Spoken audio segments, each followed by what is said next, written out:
ಕೇಂದ್ರ ಸರ್ಕಾರದ ವಿರುದ್ಧ ರಾಜ್ಯ ಕಾಂಗ್ರೆಸ್ ಹೋರಾಟವನ್ನು ಮಾಡಲಿದೆ. ಫೆಬ್ರವರಿ 7ರಂದು ರಾಜ್ಯ ಕಾಂಗ್ರೆಸ್ನಿಂದ ದೆಹಲಿ ಚಲೋ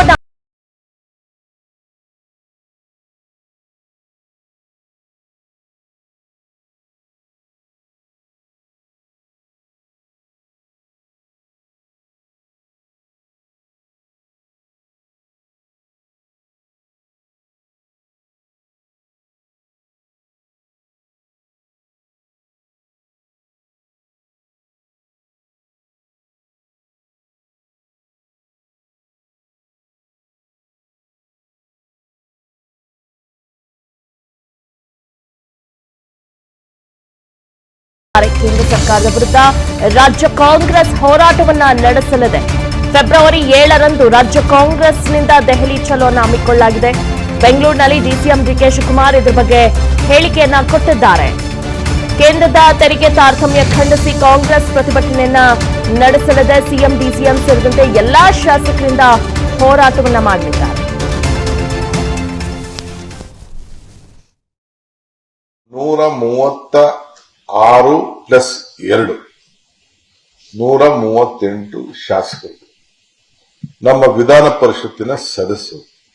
ನಾವೆಲ್ಲ 6ನೇ ತಾರೀಕು ರಾತ್ರಿ ದೆಹಲಿಗೆ ತಲುಪಿ 7ನೇ ತಾರೀಕು ಬೆಳಗಡೆ ನಾವೆಲ್ಲ ದೆಹಲಿಯಲ್ಲಿ ನಮ್ಮ ಪ್ರತಿಭಟನೆಯನ್ನ ವ್ಯಕ್ತಪಡಿಸಬೇಕು. ನಮ್ಮ ಹೋರಾಟ, ನಮ್ಮ ಧ್ವನಿಯನ್ನ ದೆಹಲಿಯ ಸರ್ಕಾರಕ್ಕೆ ಮುಟ್ಟಿಸಬೇಕು. ಆ ರೀತಿ ನಮ್ಮ ಹೋರಾಟವನ್ನ ನಾವು ಹಮ್ಮಿಕೊಂಡಿದ್ದೇವೆ.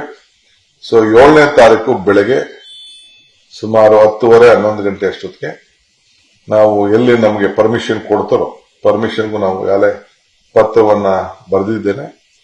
ಸೊ ಕೊಡ್ತಾರೋ ನಮ್ಮ ಕಾಂಗ್ರೆಸ್ ಸರ್ಕಾರ, ಕರ್ನಾಟಕ ಸರ್ಕಾರ, ಅದಕ್ಕೆ ನಾವು ಹೋರಾಟವನ್ನು ಮಾಡ್ತೇನೆ. ಎಲ್ಲ ಸಂಸತ್ ಸದಸ್ಯರು ಕೂಡ ನಾನು ಆಹ್ವಾನವನ್ನ ಕೊಡ್ತಾ ಇದ್ದೇನೆ. ಎಲ್ಲರೂ ಕೂಡ ಬರಲಿ. ಕರ್ನಾಟಕ ರಾಜ್ಯದ ಹಿತಕ್ಕೆ ಪಕ್ಷ ಭೇದವನ್ನು ಮರೆತು ಎಲ್ಲರೂ ಕೂಡ ಕರ್ನಾಟಕ ರಾಜ್ಯದ ಹಿತ ಕಾಪಾಡಬೇಕಾದ್ರೆ ಯಾರು ಬೇಕಾದ್ರೂ ಇದಕ್ಕೆ ಸೇರ್ಕೊಳ್ಬಹುದು. ಆದ್ರೆ ನಾವು ಮಾತ್ರ ಈ ಹೋರಾಟವನ್ನ ಕರ್ನಾಟಕ ರಾಜ್ಯದ ಹಿತಕ್ಕೆ ಮಾಡಬೇಕು ಅಂತ ಹೇಳಿ ನಾವು ತೀರ್ಮಾನ ಮಾಡಿ 6ನೇ ತಾರೀಕು ಸಾಯಂಕಾಲ ನಮ್ಮೆಲ್ಲ ಶಾಸಕರಿಗೆ, ವಿಧಾನ ಪರಿಷತ್ ಸದಸ್ಯರಿಗೆ, ನಮ್ಮ ಸಂಸತ್ ಸದಸ್ಯರಿಗೆ, ಲೋಕಸಭೆ ಇರ್ಬೋದು, ರಾಜ್ಯಸಭೆ ಇರ್ಬೋದು, ಅವರೆಲ್ಲರೂ ಕೂಡ ನೀವು ನಿಮ್ಮ ಧ್ವನಿಯನ್ನ ಬಂದು ಎತ್ತಬೇಕು ಅಂತ ಹೇಳಿ ನಾನು ಎಲ್ಲರೂ ಕೂಡ ನಾವು ಕರೆಯನ್ನು ಕೊಟ್ಟು ಈ ಒಂದು ಹೋರಾಟಕ್ಕೆ. ಅನುಕ್ಷಣದ ಸುದ್ದಿಗಳಿಗಾಗಿ ವಿಸ್ತಾರ ನ್ಯೂಸ್ ಯೂಟ್ಯೂಬ್ ಚಾನೆಲ್ ಸಬ್ಸ್ಕ್ರೈಬ್ ಮಾಡಿ. ಹೊಸ ಸುದ್ದಿಗಳ ನೋಟಿಫಿಕೇಶನ್ಗಾಗಿ ಬೆಲ್ ಐಕಾನ್ ಕ್ಲಿಕ್ ಮಾಡಿ. ಲೇಟೆಸ್ಟ್ ಅಪ್ಡೇಟ್ಸ್ಗಾಗಿ www.vistaranews.com ವೆಬ್ಸೈಟ್ಗೆ ವಿಸಿಟ್ ಮಾಡಿ. ಅಂಗೈಯಲ್ಲೇ ಜಗತ್ತಿನ ಸುದ್ದಿ ತಿಳಿಯಲು ವಿಸ್ತಾರ ನ್ಯೂಸ್ ಕನ್ನಡ ಆಪ್ ಡೌನ್ಲೋಡ್ ಮಾಡಿ.